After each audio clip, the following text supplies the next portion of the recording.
Aboriginal and Torres Strait Islander viewers are advised that the following program contains images and voices of people who have died. Untouched by time's dark captains, rust, rot, and decay, asbestos possesses rare qualities, for which it stands alone. It was once hailed as the magic mineral. So, what is it? Asbestos is naturally occurring and has long, thin fibres. It's both fire and water resistant, which is what makes it magic, or at least very hard to destroy. The Greeks had a name for it. They called it the unquenchable, indestructible stone. The ancient Greeks and Romans wove asbestos into a material to make clothing and blankets. But it was around the time of the Industrial Revolution that it really took off. Because it doesn't conduct heat or electricity, asbestos was perfect for insulating things like steam pipes, turbines and ovens. A most important use for asbestos is in the form of winter coats for aero oil engines, to keep them at an even temperature. By the 20th century, it was commonly used as a building material, in fire protective wear, and, well, in all sorts of things actually. The practical uses of asbestos are very numerous. At least 18,000 articles are made of it.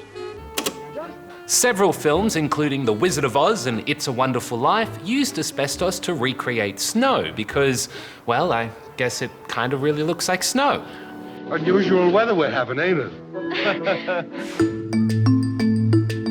But over time, we started to learn that perhaps asbestos wasn't as magical as we'd once thought. People working with asbestos in factories and mines began getting really sick. You see, the almost invisible tiny fibres that make up asbestos can get stuck in our lungs if we breathe them in, and cause cancers and other diseases. But asbestos mining continued for a long time.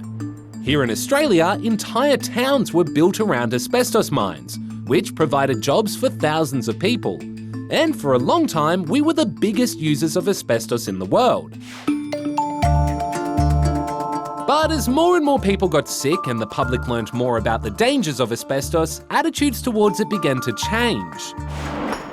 During the 70s and 80s, there were big meetings between countries to address the asbestos health crisis. Mines closed and companies stopped using it in their products. You might not know it, but homes built or renovated before 1987 may contain asbestos.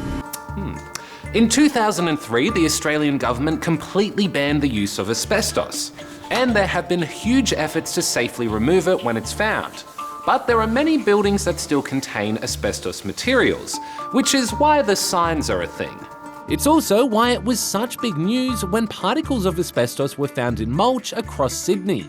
We acted as soon as we were aware of this. That kind of asbestos being found in a park in Sydney is deeply worrying. A lot of the contaminated areas have since been closed off, including schools, parts of a hospital and several parks. There are more tests going on to try and find out how the asbestos got there and where else it might have ended up.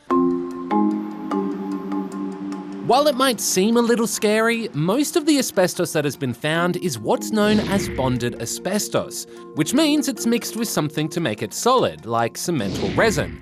So there's a lower risk of someone breathing it in. Still, authorities are taking it all very seriously.